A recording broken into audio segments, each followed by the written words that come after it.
नमस्कार, मेरा नाम प्रोफेसर आर.एस. खंगारोत है।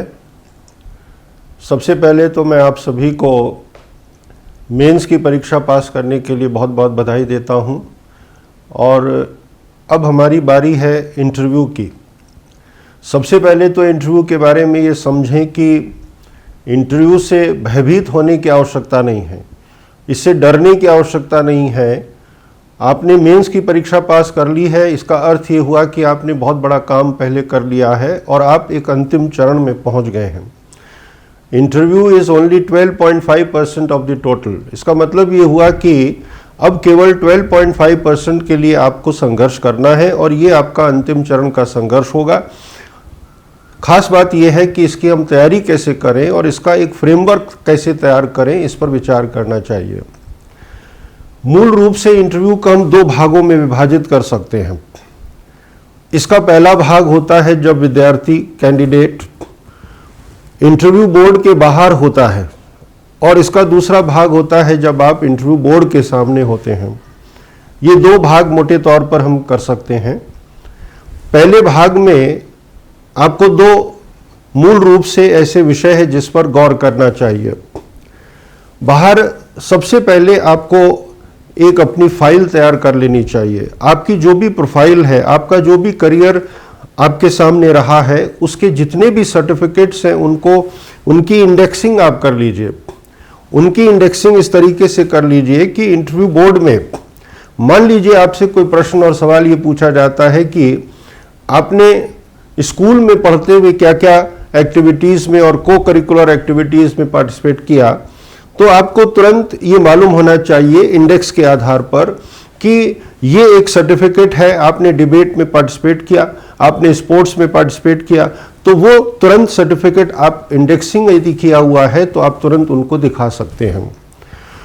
फाइल तैयार करने का एक सबसे बड़ा जो लाभ हमें मिलता है वो ये है कि जिस तरह से हम फाइल को कैरी करते हैं और हमारा जो गेट है, यानी हमारा जो पोस्चर है, वो उसमें इतना कॉन्फिडेंस हमारे सामने आएगा कि हम उस कॉन्फिडेंस के साथ उस फाइल को अपने साथ कैरी कर सकते हैं।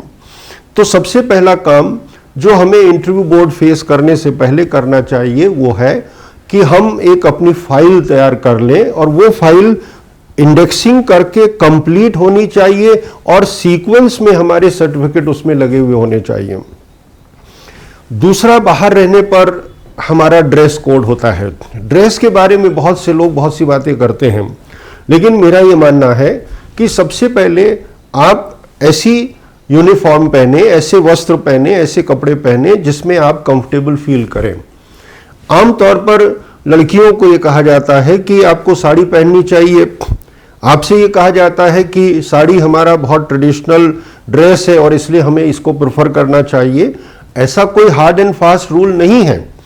हमें साड़ी उसी समय पहननी चाहिए जब हम उसमें कंफर्टेबल फील करें। इसका अर्थ ये हुआ कि आपको एक डिसेंट ड्रेस पहनना चाहिए जिसमें आप कंफर्टेबल फील करें।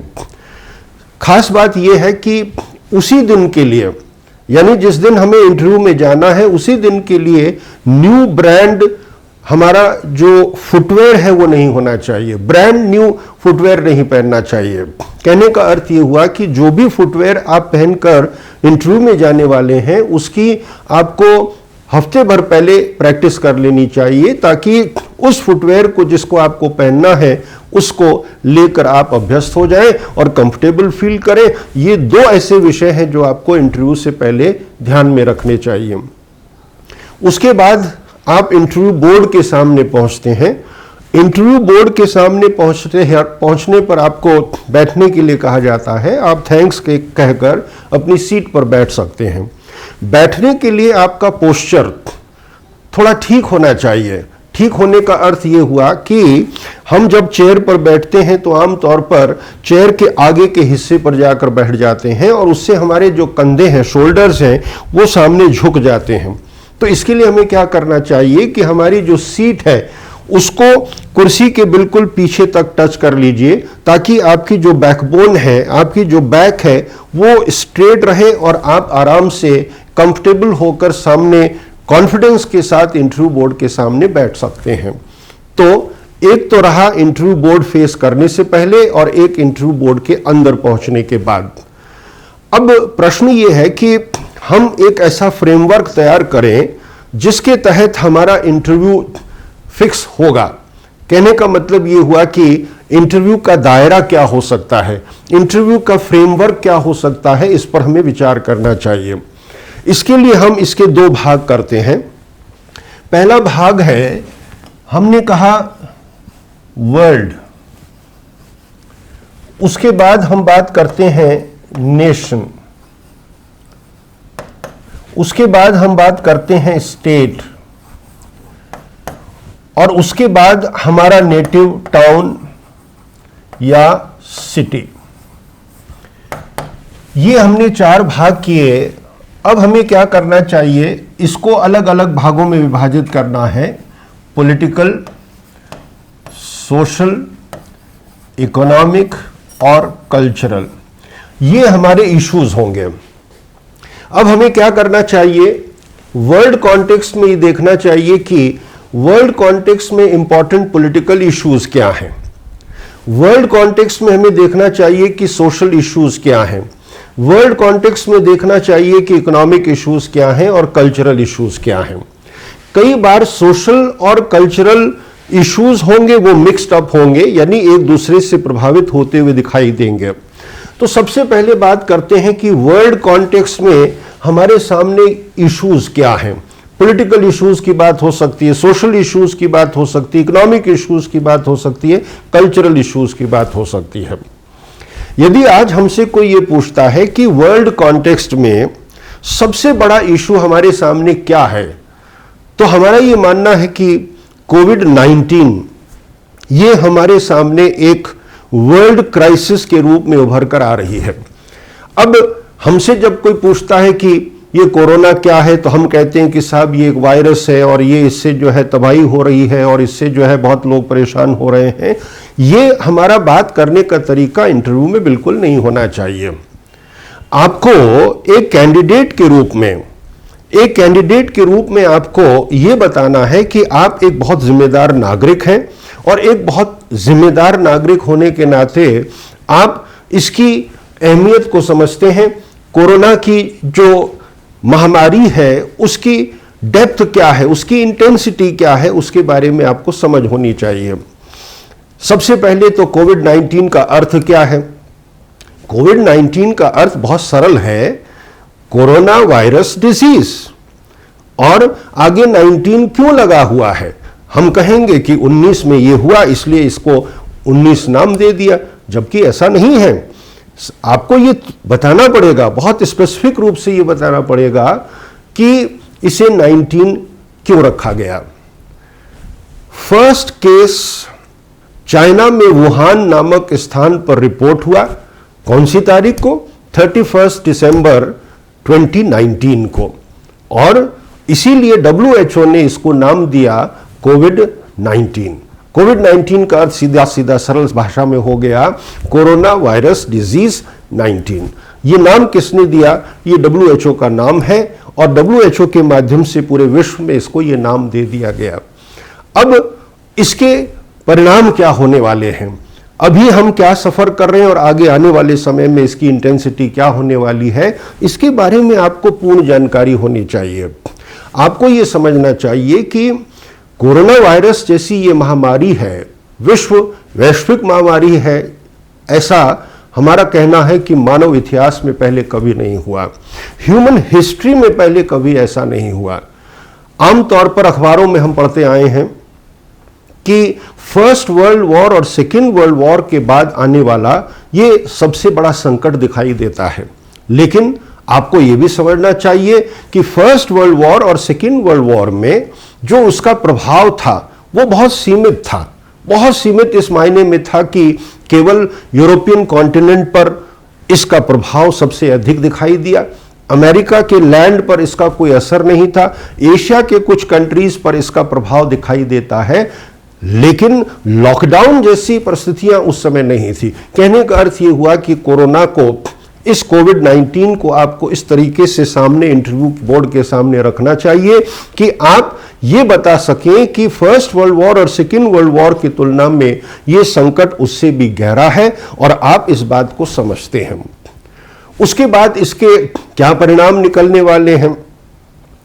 अब उस परिणाम में आप ये कहेंगे इसमें बहुत से लोग मर रहे हैं, इसमें बहुत से लोग प्रभावित हो रहे हैं। ये तरीका आपका इंटरव्यू बोर्ड के सामने नहीं होना चाहिए। आपको ये बताना चाहिए कि इसका सबसे पहला आर्थिक परिणाम क्या हो सकता है।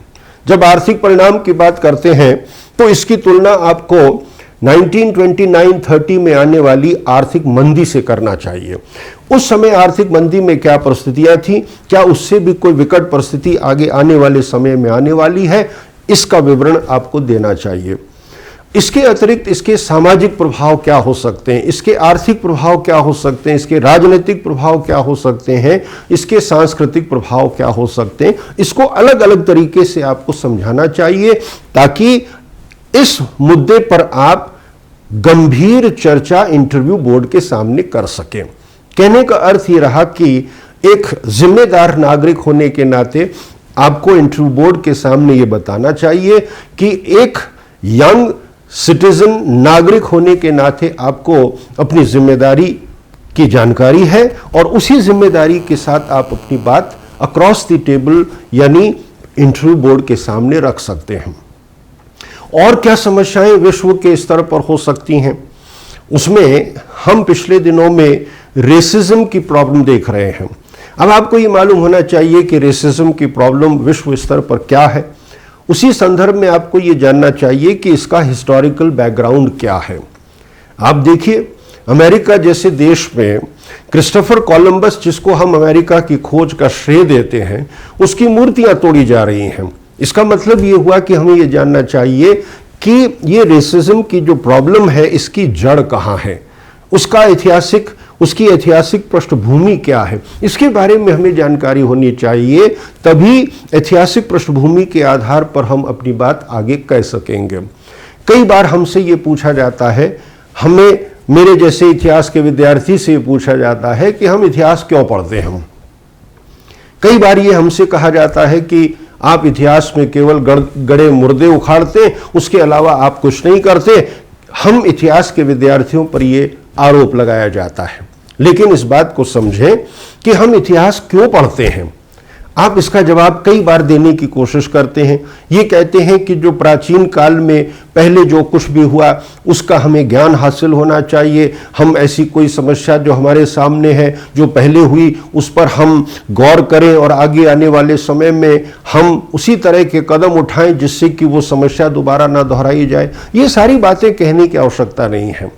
हमें केवल ये ध्यान रखना चाहिए कि आंसर जब कभी भी इंटरव्यू बोर्ड में दिया जाता है बहुत टू द पॉइंट आंसर होना चाहिए। हम इतिहास क्यों पढ़ते हैं, इसका सीधा सीधा जवाब होना चाहिए। वर्तमान को सही संदर्भ में समझने के लिए इतिहास का ज्ञान जरूरी है। क्यों पढ़ रहे हैं हम इतिहास? हम इतिहास इसलिए पढ़ रहे हैं क्योंकि हम वर्तमान में जो कुछ भी हो रहा है उसे ठीक ढंग से समझना चाहते हैं।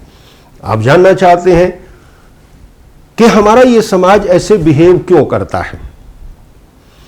आप जानना चाहते हैं कि हमारा समाज ऐसे बिहेव क्यों करता है, तो इसके लिए आपको उसकी पृष्ठभूमि के बारे में जानकारी होनी चाहिए, यानी उसके इतिहास में आपको जाना पड़ेगा। आप कभी भी किसी डॉक्टर के पास जाइए, आपसे डॉक्टर सबसे पहला सवाल क्या पूछता है? अच्छा भाई बताइए कितने दिन से बुखार है। इसका मतलब ये हुआ कि वो वर्तमान को जानने के लिए आपकी ऐतिहासिक पृष्ठभूमि को समझना चाहता है। हमारे चीन के साथ विवाद की स्थिति है। अब प्रश्न ये है कि चीन के साथ जो विवाद है उसको जानने के लिए हमें उसकी ऐतिहासिक पृष्ठभूमि में जाना पड़ेगा। कहने का अर्थ ये हुआ कि हम बात जब रेसिज्म की कर रहे थे तो रेसिज्म की समस्या को समझने के लिए हमें उसकी ऐतिहासिक पृष्ठभूमि में जाना पड़ेगा कि क्रिस्टोफर कोलंबस से आपकी नाराजगी है या रेसिज्म की जो समस्या है उससे आपकी समस्या है।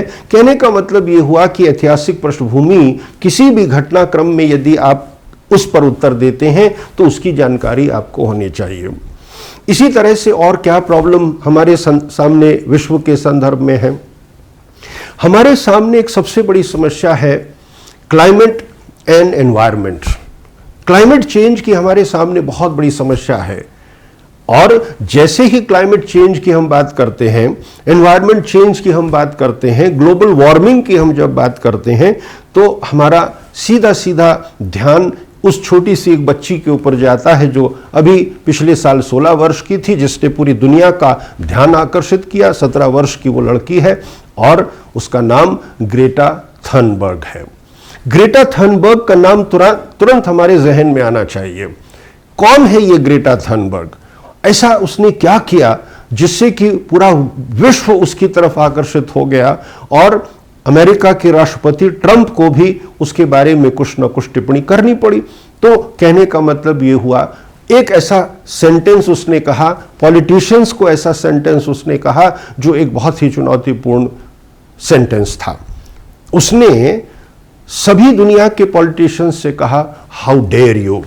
हाउ डेयर यू का मतलब ये हुआ कि आपको ये हिम्मत कैसे हुई कि आप हम जैसी हमारी आने वाली जो पीढ़ियां हैं उसके लिए ऐसे नियम और कानून बनाएं जिससे कि हमारी आने वाली पीढ़ी को नुकसान हो।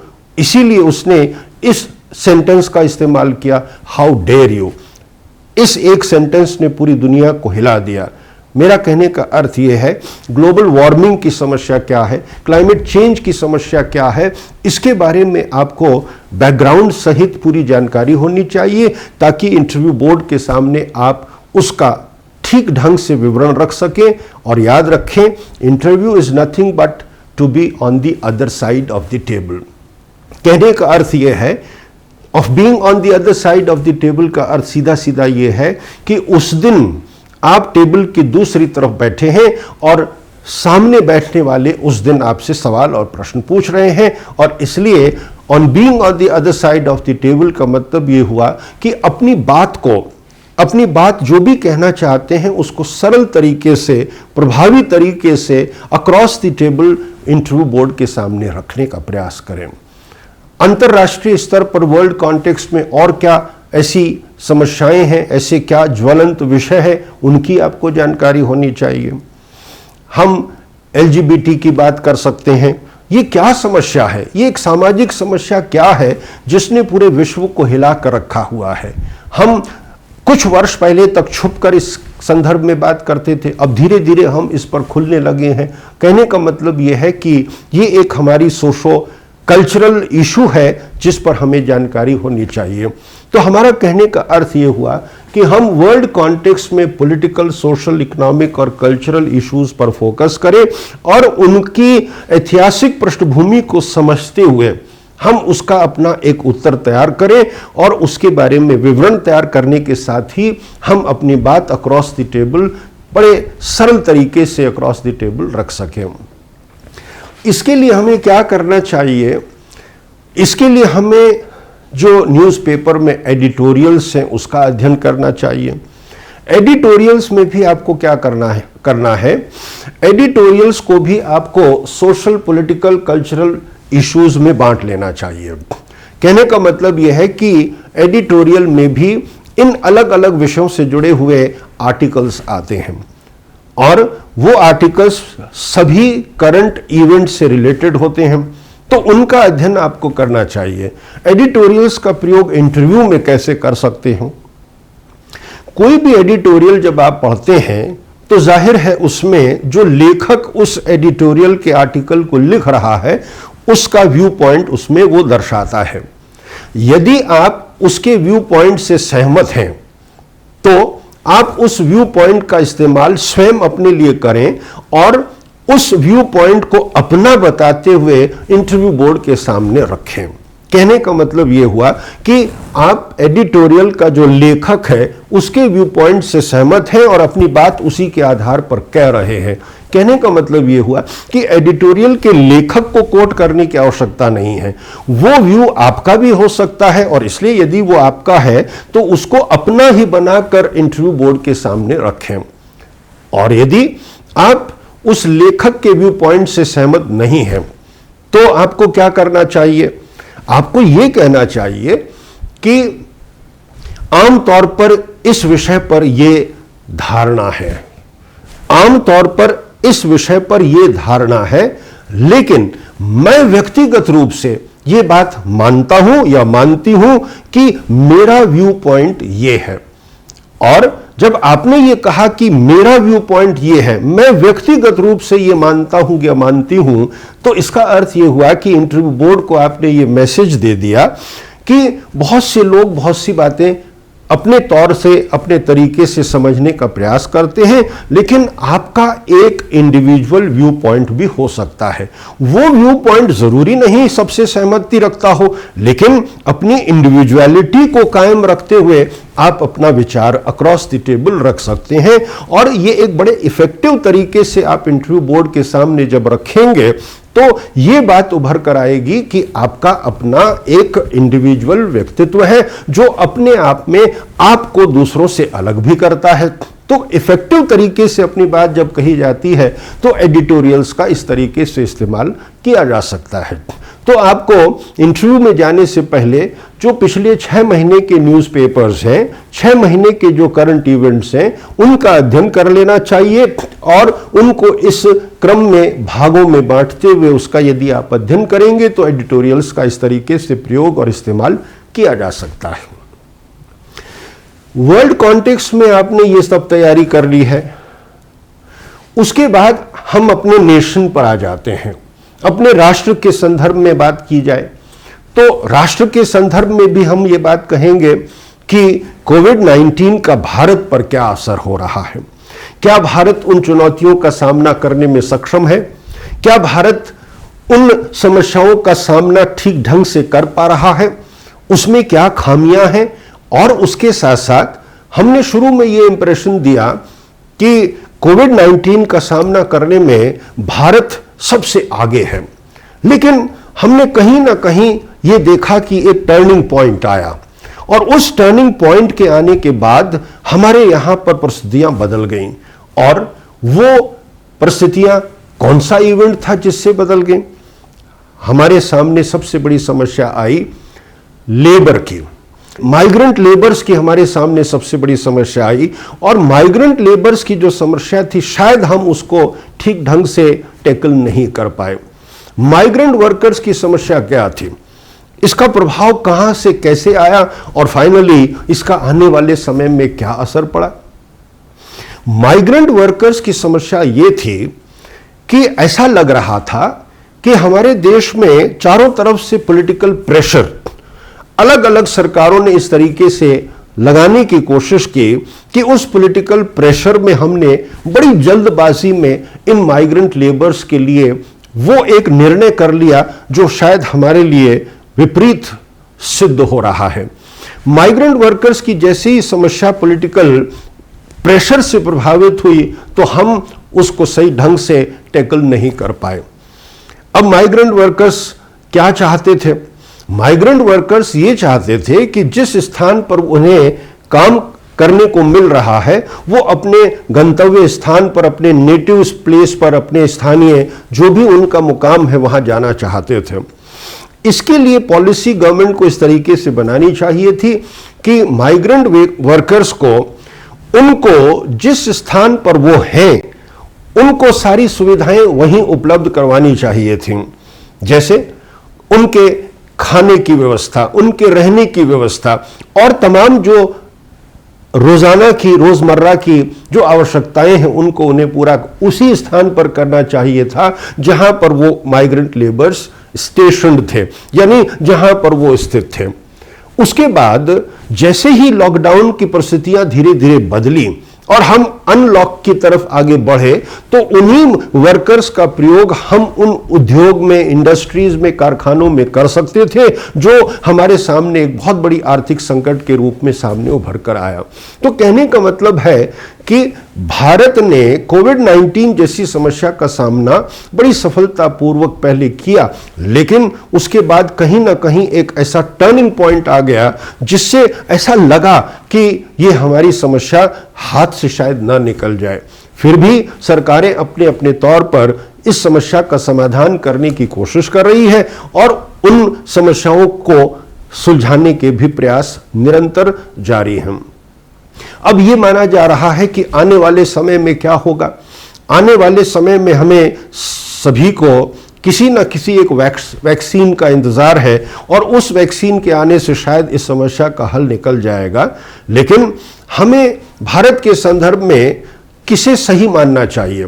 सबसे पहले हमें अंतर्राष्ट्रीय स्तर पर WHO की जो गाइडलाइंस है उस पर गौर करना चाहिए। WHO जो कहता है उसे हम ऑथेंटिक माने और उसे ऑथेंटिक मानने के बाद ही उसी की गाइडलाइंस को हमें फॉलो करना चाहिए। उसके बाद हम भारत के संदर्भ में यदि बात करें तो वो ICHMR की हमें ध्यान दिलाता है।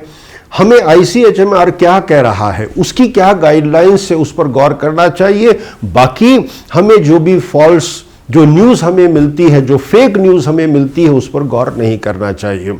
तो हमारा कहने का मतलब ये हुआ कि WHO की गाइडलाइंस और भारत के संदर्भ में जो विज्ञान का सबसे उच्च दर का, उस उच्च कोटि का जो हमारा विभाग है, उसमें जो गाइडलाइंस दी गई हैं उस पर गौर करना चाहिए।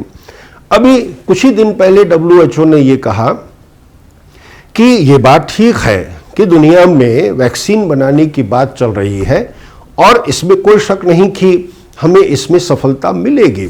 लेकिन ध्यान करिए, WHO ने एक शब्द का इस्तेमाल किया कि there might not be a silver bullet, यानी आने वाले समय में कोई सिल्वर बुलेट जैसा कुछ मिल जाने वाला है, ऐसी हमें कोई आशा नहीं है। मतलब इसका अर्थ यह है कि हमें कोई ऐसा रामबाण नहीं मिल जाने वाला है जिससे कि इस समस्या का समाधान जड़ से पूरे विश्व पे समाप्त हो जाएगा, ऐसी संभावना नहीं लग रही है। लेकिन फिर भी हमें आशावादी होना चाहिए और आशावादी होते हुए हमें आने वाले समय में उस वैक्सीन का इंतजार करना चाहिए जिस पर हम अमल कर सकें और इस समस्या का समाधान भारत के संदर्भ में कर सकें।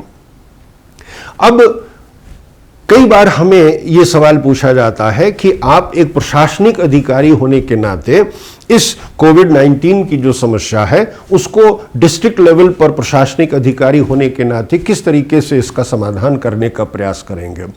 तो हम वहाँ इंटरव्यू बोर्ड में बहुत सारे ऐसे पॉइंट्स लेकर बैठ जाते हैं और हम उनको गिनाने लगते हैं कि हम ऐसा करेंगे, ऐसा करेंगे, ऐसा करेंगे, ऐसा करेंगे।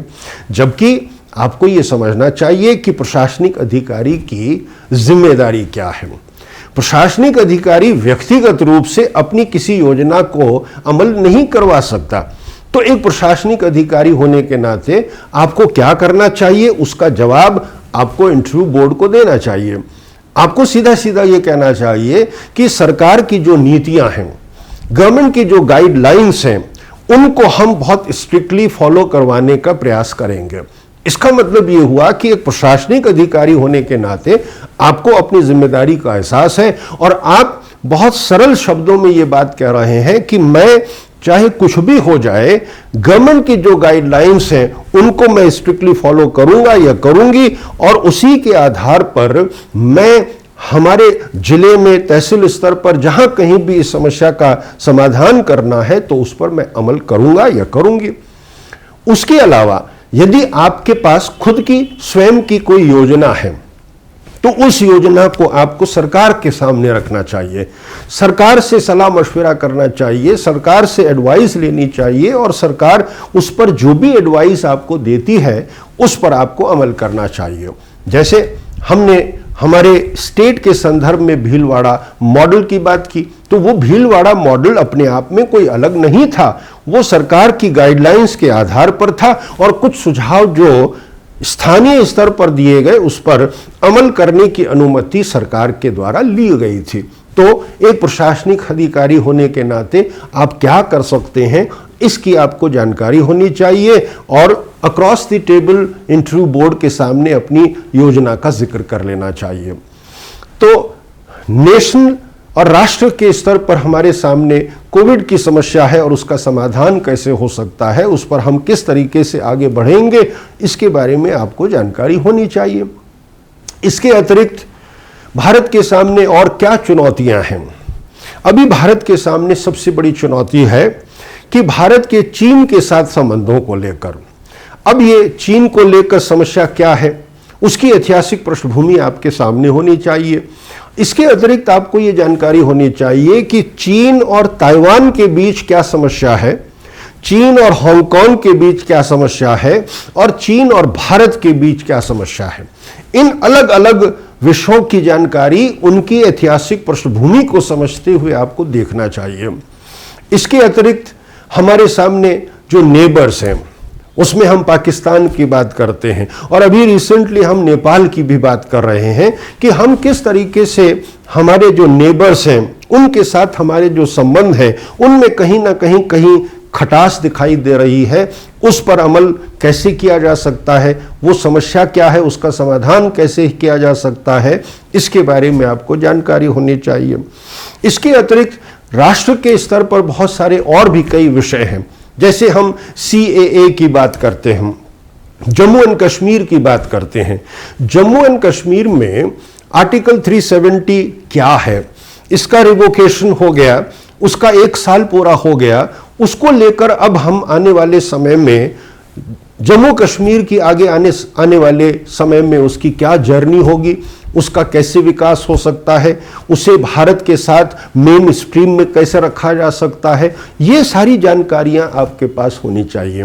तो कहने का मतलब ये हुआ कि आपको भारत के स्तर पर क्या पॉलिटिकल इश्यूज हैं, क्या सोशल इश्यूज हैं, क्या इकोनॉमिक इश्यूज हैं और क्या कल्चरल इश्यूज हैं, उनकी पूरी जानकारी होनी चाहिए। भारत के संदर्भ में हम अभी बहुत रिसेंटली हम न्यू एजुकेशन पॉलिसी की बात करने लगे हैं। आपको ये जानकारी होनी चाहिए कि जो न्यू एजुकेशन पॉलिसी है उसकी ऐतिहासिक पृष्ठभूमि क्या रही है। अंग्रेजों के ज़माने में जो यहाँ शिक्षा दी जा रही थी वो क्या भारत के अनुकूल थी, इस पर विचार करना चाहिए, और क्या समय के अनुसार हमने अपनी शिक्षा पद्धति में बदलाव किए हैं, इस पर भी गौर करना चाहिए। तो ये न्यू एजुकेशन पॉलिसी क्या है और ये हमारे संदर्भ में हमें 21वीं शताब्दी के लिए और आने वाली जनरेशन को, आने वाली पीढ़ियों को, आने वाले समय की चुनौतियों का सामना करने के लिए किस तरीके से ये तैयार कर सकती है, उसके बारे में आपको जानकारी होनी चाहिए। ये बात ठीक है कि कोई भी नीति अपने आप में पूर्ण नहीं हो सकती, उसमें कुछ खामियां हो सकती हैं। तो अपना कोई यदि ऐसा ठोस सुझाव हो वो भी देने का प्रयास कीजिए, ताकि आप अपना व्यक्तिगत जो भी मत है उसे आप अक्रॉस द टेबल सामने मेंबर्स के, बोर्ड मेंबर्स के रख सकें। तो राष्ट्र के स्तर पर समस्याओं के बारे में आपको जानकारी होनी चाहिए।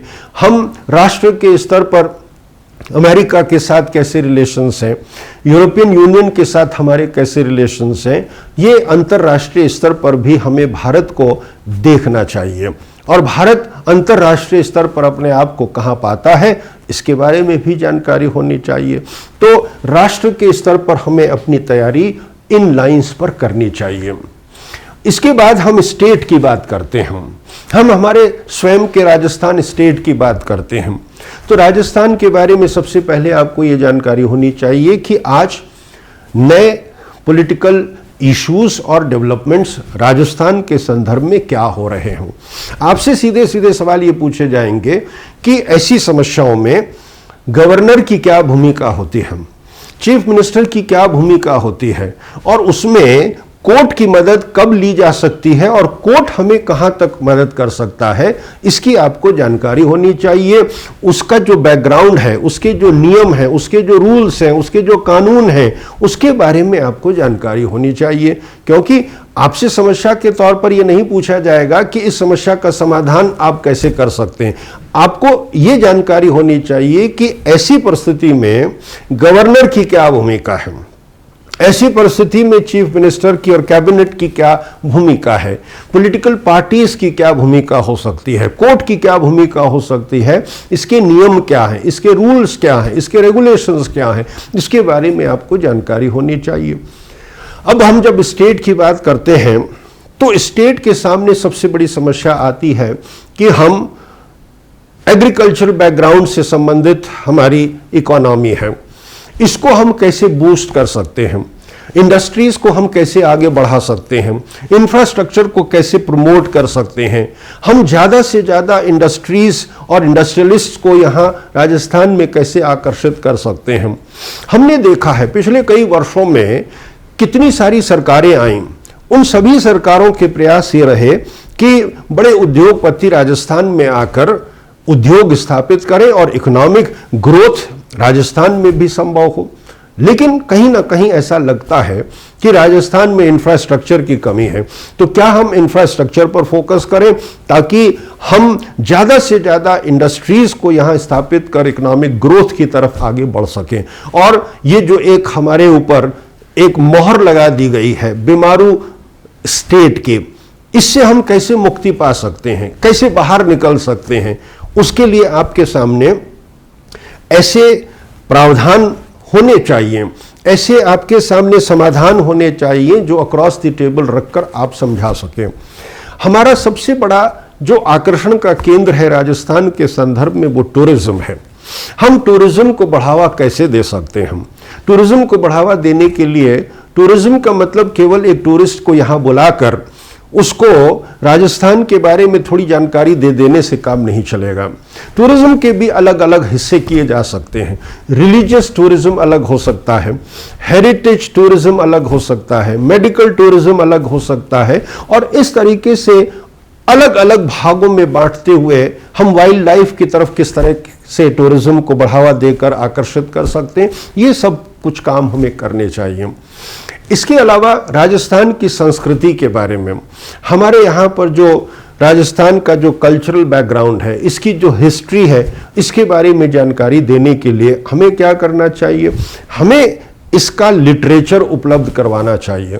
इसका लिटरेचर उपलब्ध यदि होगा तो कोई भी टूरिस्ट आने से पहले यहाँ के बारे में जानकारी हासिल करेगा, और आने वाले समय में और भी कई ऐसे टूरिस्ट हो सकते हैं जो राजस्थान की तरफ आकर्षित होंगे, और हम राजस्थान को एक टूरिज्म हब कैसे बना सकते हैं, स्टेट की जितनी भी सारी समस्याएं हैं उनका समाधान कैसे हो सकता है, हम कैसे इसको आगे बढ़ा सकते हैं, स्टेट के स्तर पर यह ध्यान आपको रखते हुए अध्ययन करना चाहिए।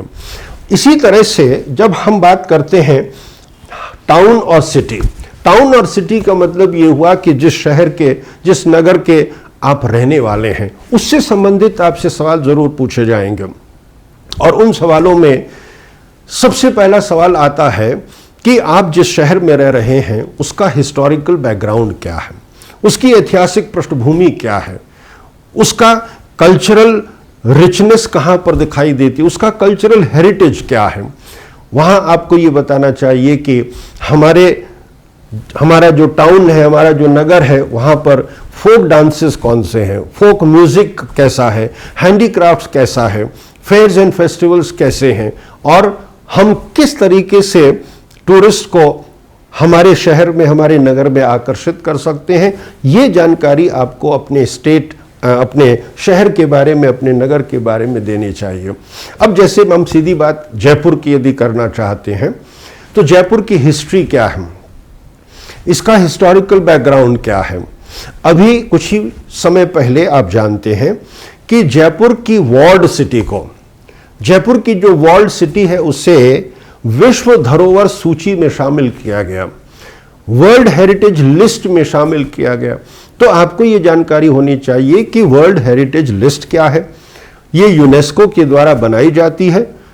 इसमें कैसे नगरों को, कैसी सिटीज़ को, कैसे स्थानों को शामिल किया जाता है, इसका बैकग्राउंड आपको पता होना चाहिए। और आने वाले समय में इसके सामने क्या चुनौतियां हैं उनको भी आपको ध्यान में रखते हुए बताना चाहिए।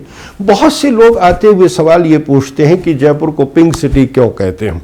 बहुत से लोग नहीं जानते कि इसे पिंक सिटी क्यों कहते हैं। अब पिंक को हमने गुलाबी कहा और गुलाबी को पिंक कहते हुए इसे पिंक सिटी कहना शुरू किया, जबकि ऐसा नहीं है। इसके आपको डेप्थ में जाकर ये जानकारी लेनी पड़ेगी कि पहला व्यक्ति कौन था जिसने इसे पिंक सिटी कहा, और उसके बाद में हमने इसका हिंदी में अनुवाद किया और हम इसे पिंक सिटी कहने लगे। तो कहने का हमारा अर्थ ये है कि ये जो चार मैंने यूनिट्स आपके सामने रखी हैं, वर्ल्ड कॉन्टेक्स्ट में ये सब कुछ आपको देखना चाहिए, नेशन के कॉन्टेक्स्ट में आपको ये सब कुछ देखना चाहिए, स्टेट के कॉन्टेक्स्ट में आपको ये देखना चाहिए, टाउन और सिटी के कॉन्टेक्स्ट में ये सब आपको देखना चाहिए। मेरा व्यक्तिगत रूप से मानना है और इतने समय का मेरा एक्सपीरियंस ये कहता है कि आपका 50% इंटरव्यू का जो फ्रेमवर्क है वो इसी से जुड़ा हुआ है। यानी आपका जो 50% इंटरव्यू होगा वो उसमें ये यदि आप तैयार करते हैं तो आप 50% इंटरव्यू देने की स्थिति में बन जाते हैं। इसका दूसरा 50% क्या हो सकता है, इसके लिए मैं आपको 100 क्वेश्चंस देने वाला हूं। ये 100 क्वेश्चंस हैं, इन 100 क्वेश्चंस को आपको तैयार कर लेना है। बाकी बचा हुआ 50% आपका इन 100 क्वेश्चंस पर आधारित होगा। ये बहुत सिंपल क्वेश्चंस हैं, उनको हमने अलग अलग कैटेगरी में बांट दिया है। पहली कैटेगरी में आते हैं क्वेश्चंस रिलेटेड टू योरसेल्फ, वो आपसे स्वयं से संबंधित कुछ सवाल और प्रश्न हैं, और वो सवाल कैसे होंगे और कैसे हैं, आपसे ये जानकारी लेने का प्रयास बोर्ड करता है कि आपकी एजुकेशन का बैकग्राउंड क्या रहा है, आपके पास विषय कौन से रहे हैं, आपने जिन विषयों का चुनाव किया उन विषयों का चुनाव आपके द्वारा क्यों किया गया, क्या आपने उन विषयों को लेने से पहले अपने पेरेंट्स से, अपने रिलेटिव्स से, अपने दोस्तों से उसके बारे में सलाह ली, आपने क्या रुचि रखते हुए उन विषय का चुनाव किया, या किसी अन्य व्यक्ति से प्रभावित होकर आपने उन विषयों का चुनाव किया। ये बोर्ड आपसे जानना चाहेगा, तो आपको अपने बारे में सवाल पूछे जाएंगे। दूसरी कैटेगरी में आता है questions related to your job. आप जिस जॉब में हैं ऑलरेडी उससे रिलेटेड आपसे सवाल पूछे जाएंगे, और इसके साथ साथ जो जॉब जिसको आपने ऑफर किया है उसकी जो रिक्वायरमेंट है उसके आधार पर आपके सवाल बनेंगे। तीसरी कैटेगरी हो सकता है जिसमें आपसे सवाल पूछेंगे मोटिवेशन से संबंधित। आप किस चीज से मोटिवेट हो रहे हैं, आपका एप्टीट्यूड क्या है, आपने जो कुछ भी अब तक अध्ययन किया है उससे संबंधित, और उसको आप कैसे अप्लाई कर पा रहे हैं उससे संबंधित सवाल होंगे। और कुछ ऐसे क्वेश्चंस हो सकते हैं जिन्हें हम सिचुएशनल क्वेश्चंस कहते हैं, जो परिस्थितियों से जुड़े हुए होते हैं। आपसे सवाल पूछते हैं कि बताइए प्रशासन में यदि ऐसी परिस्थितियां आती हैं तो इन परिस्थितियों का मुकाबला आप कैसे करेंगे। इस तरह के सवाल और प्रश्न उस कैटेगरी में हमने रखे हैं। तो हमारा कहने का मतलब ये है कि ये जो 100 क्वेश्चंस हैं जो मैं आपको दूंगा, इन क्वेश्चंस को आपको तैयार कर लेना चाहिए। उनके आंसर्स आपको बहुत ब्रीफ में तैयार कर लेने चाहिए। आप पूछेंगे कि ऐसे सवालों के उत्तर हम तैयार क्यों करें। वो इसलिए करना ज़रूरी होता है क्योंकि हम ड्राइंग रूम में बैठकर जो बातचीत आपस में करते हैं उस भाषा का प्रयोग हमें इंटरव्यू में नहीं करना चाहिए। हमें पहले से अपना जो सेंटेंस है उसका फॉर्मेशन तैयार कर लेना चाहिए, और उस सेंटेंस का फॉर्मेशन करने के साथ ही हम उसको इंटरव्यू बोर्ड के सामने कैसे रखना चाहते हैं, वो बेस्ट पॉसिबल तरीका क्या हो सकता है, वो ध्यान में रखकर हमें वो आंसर्स फ्रेम कर लेने चाहिए। देखिए होता ये है कि इंटरव्यू में हम बहुत बड़े एक साइकोलॉजिकल प्रेशर में भी रहते हैं, और उस साइकोलॉजिकल प्रेशर में क्या होता है कि कई बार बहुत सी बातें हमें ध्यान में रहती हैं लेकिन उस पर्टिकुलर मोमेंट पर हम वो बात भूल जाते हैं, याद नहीं आती। ऐसा क्यों होता है? ऐसा इसलिए नहीं होता है कि हम ये कहें कि कभी कभी ऐसा होता है, ये इसलिए नहीं। हम साइकोलॉजिकल प्रेशर में जब होते हैं तो कई बार थॉट ब्लॉक हो जाता है, और थॉट ब्लॉक होने का मतलब ये हुआ कि वो बात हमारी जुबान तक तो है लेकिन वो बाहर नहीं निकल पा रही है। इसीलिए मैं आपको ये एडवाइस करता हूं कि आप जितने भी क्वेश्चंस हैं उनके आंसर्स क्या हो सकते हैं उनको आप फ्रेम करें। अब ये सवाल कैसे हो सकते हैं और उसमें आपको उसका जवाब कैसे देना चाहिए। जैसे मान लीजिए आप ऑलरेडी किसी जॉब में हैं, आप किसी न किसी जॉब में पहले से यदि हैं और आरएस का इंटरव्यू आप देने जा रहे हैं, तो सबसे पहला आपसे सवाल ये पूछा जाएगा कि आप शिक्षा में हैं मान लें, तो आप शिक्षा से आप प्रशासन में क्यों आना चाहते हैं। हम बहुत सी बातें वहाँ कहने का प्रयास करते हैं। हम कई बार ये कहते हैं कि हम समाज सेवा करना चाहते हैं इसलिए हम ये करना चाहते हैं, लेकिन आपसे सीधा फिर ये सवाल कहा जाएगा कि समाज सेवा तो शिक्षा से अच्छी कोई हो नहीं सकती, तो इसलिए इसका आंसर पहले से फ्रेम कर लेना चाहिए। आपको इसका उत्तर क्या देना चाहिए और इसका उत्तर क्या हो सकता है उसको फॉर्म कर लेना चाहिए। आपसे सवाल पूछा गया कि आप ऑलरेडी एक शिक्षक हैं, तो आप ये बताइए कि आप प्रशासन में क्यों आना चाहते हैं।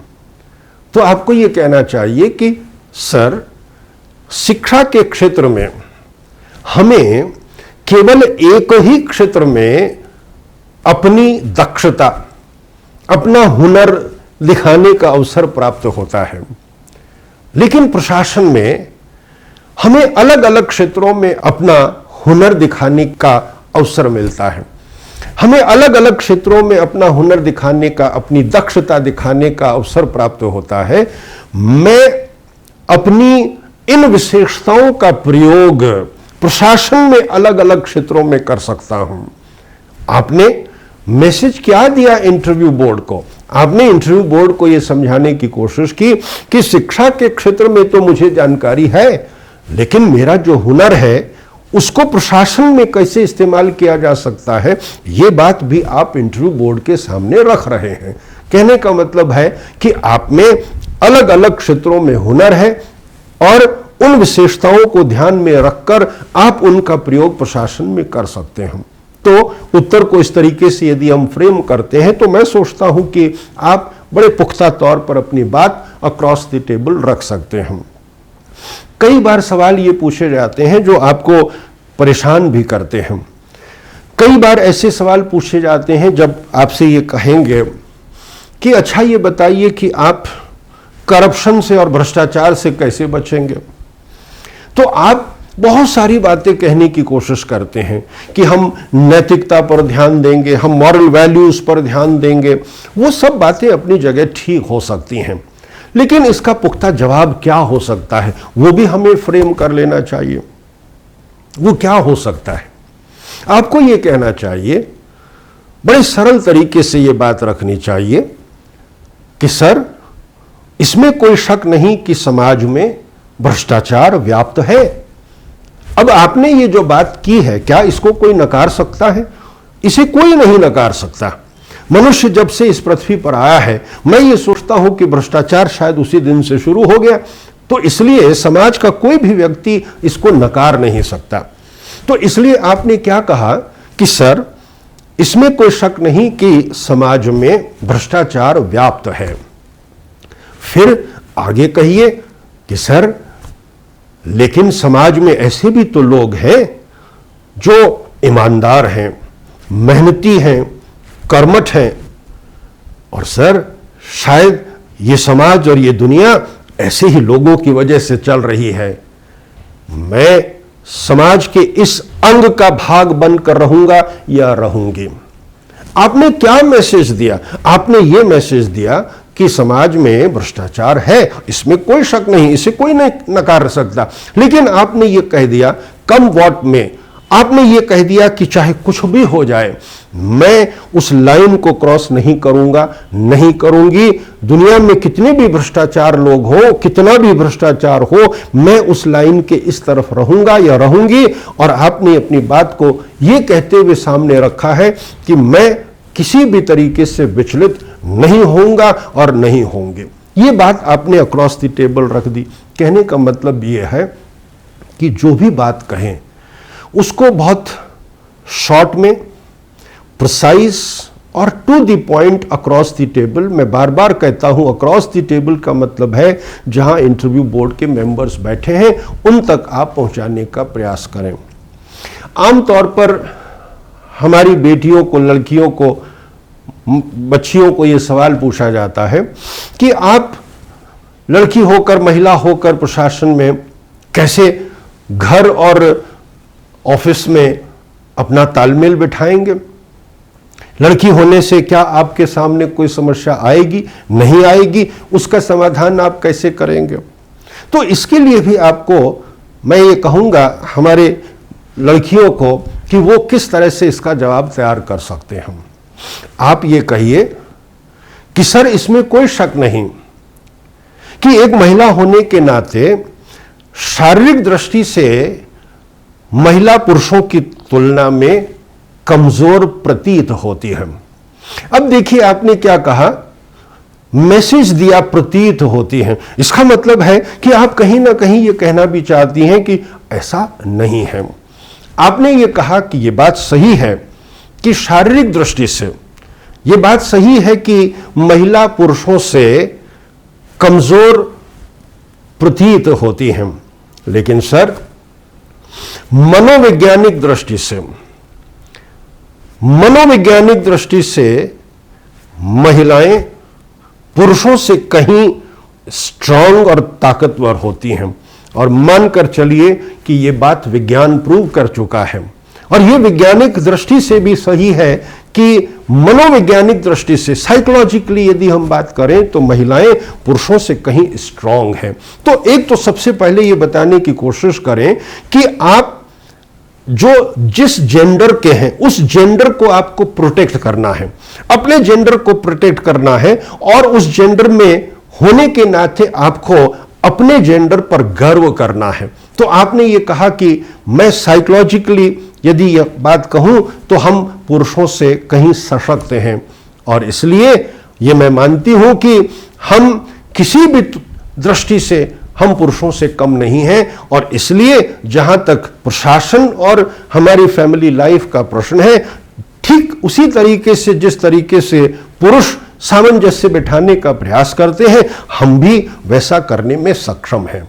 और आगे कह दीजिए कि सर हमें याद आता है इंग्लैंड की महारानी क्वीन एलिजाबेथ की वो बात जो शायद हमारे सब के लिए सही प्रतीत होती है। क्वीन एलिजाबेथ फर्स्ट ने, जिसने कभी शादी नहीं की, उसे वर्जिन क्वीन कहते हैं, उसने कहा, I know I have a weak and a feeble body of a woman.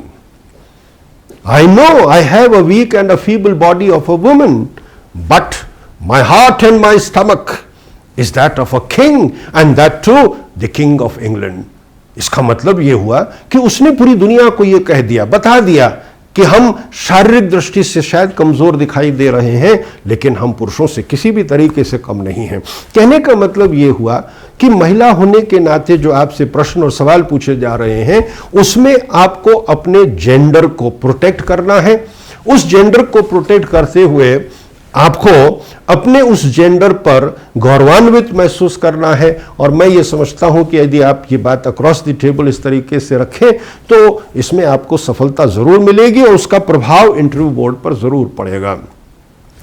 कई बार हमारे विद्यार्थी ये सवाल पूछते हैं कि इंटरव्यू की जब तैयारी की जाती है तो विषय की दृष्टि से हम क्या तैयार करें। तो विषय की दृष्टि से तैयार करने के लिए मैं आपको एक छोटा सा एग्जाम्पल देता हूं, और ये एग्जाम्पल हमने बरसों से विद्यार्थियों पर जो इंटरव्यू देने जाते हैं उन पर हमने ट्राई किया है, और हम इसमें सफल भी हुए हैं। हमें क्या करना चाहिए, हम जिस किसी विषय के हैं, मान लीजिए हमारा विषय इंजीनियरिंग रहा है, मान लीजिए हमने हिस्ट्री पढ़ा है, पॉलिटिकल साइंस पढ़ा है, साइंस पढ़ा है, बायो पढ़ा है, मैथ्स पढ़ा है, कोई भी विषय हमारा हो सकता है। उस विषय की हम तैयारी कैसे करें? तो उस विषय के लिए हमें क्या करना चाहिए? आप देखिए सिलेबस उठाकर, तो सिलेबस तो देखिए कहां शुरू होता है और कहां खत्म होता है, और शायद खत्म होने का नाम भी नहीं लेता। तो हमें क्या करना चाहिए?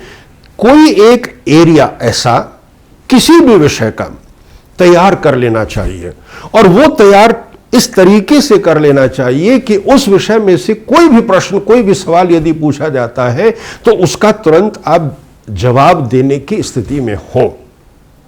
मान लीजिए मैं बात इतिहास की करता हूं, और इतिहास के संदर्भ में हमने ये कहा कि हमने एक एरिया हिस्ट्री का, इतिहास का हमने तैयार कर लिया। इंटरव्यू बोर्ड में क्या परिस्थिति बनती है? परिस्थितियां दो ही बन सकती हैं, और वो दो परिस्थितियां क्या होती हैं? या तो हमने किसी प्रश्न का जवाब दे दिया, एक परिस्थिति ये हुई, और एक परिस्थिति कि हमने सवाल का जवाब नहीं दिया। इन दो के अलावा कोई तीसरी परिस्थिति इंटरव्यू बोर्ड में नहीं बनेगी। दो परिस्थितियां आपके सामने हैं। एक, कोई भी आपसे प्रश्न पूछा गया, उसका आपने जवाब दे दिया, और दूसरी परिस्थिति है कि कोई भी आपसे प्रश्न सवाल पूछा, उसका जवाब आप नहीं दे पाए। दोनों ही परिस्थिति में आपको क्या कर लेना चाहिए, इसकी भी हमें तैयारी करनी चाहिए। आपसे कोई सवाल पूछा, और मान लीजिए आप उस सवाल का जवाब नहीं दे पाए।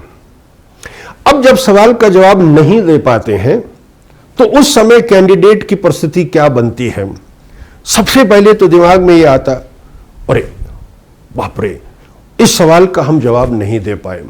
और जैसे ही ये फीलिंग हमारे अंदर आई कि हम इस सवाल का जवाब नहीं दे पाए, हम कहीं ना कहीं डीमोरलाइज हो जाते हैं और वो कहीं ना कहीं सिंकिंग फीलिंग हमारे अंदर प्रवेश कर जाती है।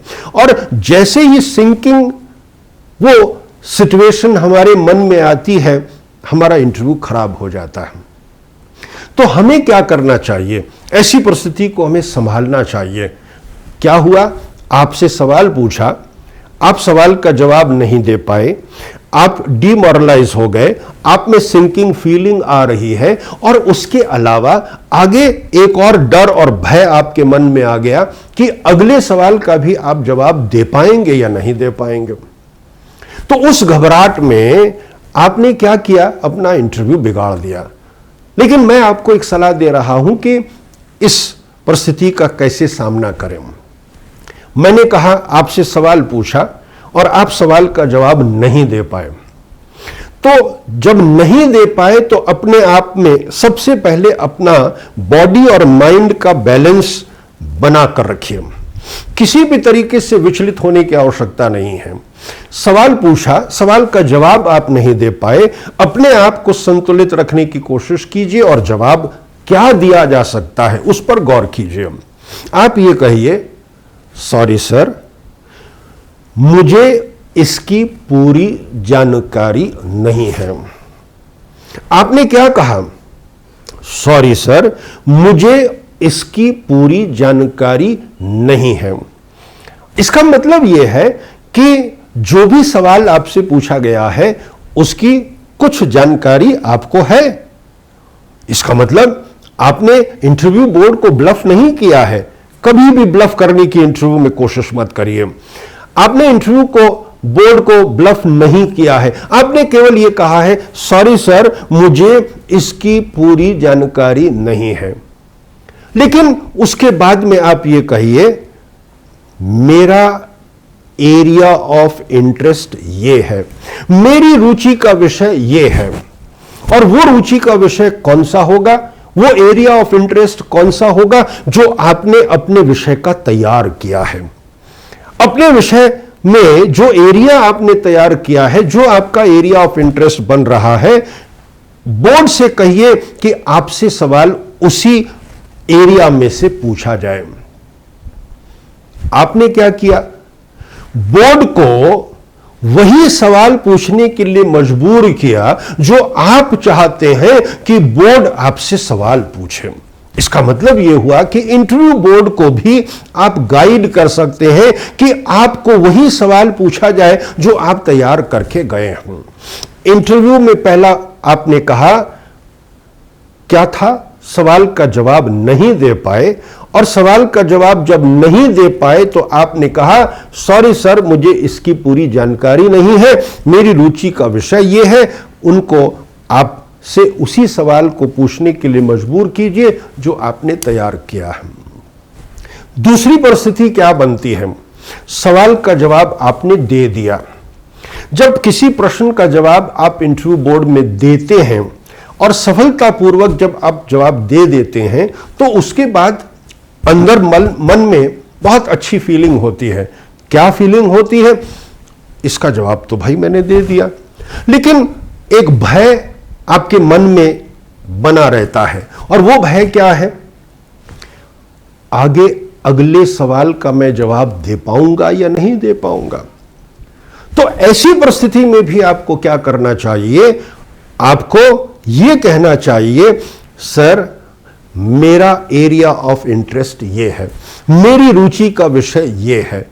कहने का मतलब सवाल का जवाब दे दिया या नहीं भी दिया, दोनों परिस्थितियों में आपको इंटरव्यू बोर्ड को यह कहना चाहिए कि मेरा एरिया ऑफ इंटरेस्ट ये है, ताकि इंटरव्यू बोर्ड आपसे वही सवाल पूछे जो आपका एरिया ऑफ इंटरेस्ट है। और फिर उस एरिया ऑफ इंटरेस्ट में तैयारी आपकी ऐसी होनी चाहिए कि यह प्रतीत होना चाहिए कि आपको जो इंटरव्यू बोर्ड में जो मेंबर्स बैठे हैं उनकी तुलना में कहीं अधिक जानकारी है।